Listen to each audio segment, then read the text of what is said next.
वो कामयाब किसी भी कामयाब इंसान को फॉलो नहीं करते। कामयाब होने का एक बड़ा सिंपल सा नुस्खा है, आप किसी कामयाब इंसान को पकड़ें और उसके फुट स्टेप को फॉलो करना शुरू कर दें तो आप भी कामयाब होना शुरू हो जाएंगे। बिल्कुल सिंपल फॉर्मूला है। पहली बात है, हम कामयाब इंसान की पहले गालियाँ दे रहे होते हैं, फॉलो करना दूर की बात है। दूसरी बात को हम उसके फुट स्टेप ही नहीं फॉलो करते, उसकी बात ही ऑन करते हैं, तो आप उसको फॉलो कहाँ करेंगे और आप कहाँ कामयाब होंगे। फिर नाकाम लोगों में मैंने एक बात देखी है कि वो इस बात को कह के बात ख़त्म कर देते हैं, जी उसका नसीब था तो उसको मिल गया।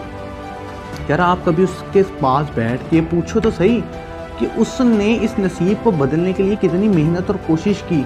अगर आप भी हो सकता है वो मेहनत और कोशिश करो तो आपका नसीब भी बदल जाए, क्योंकि खुदा उनकी मदद करता है जो अपनी मदद आप करते हैं। इस वीडियो का इख्तिताम इस बात से करूँगा कि अल्लाह ताला हमारे अंदर भी कामयाब लोगों की सिफ़ात पैदा करें।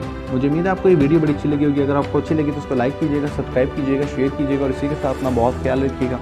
अल्लाह हाफ़िज़।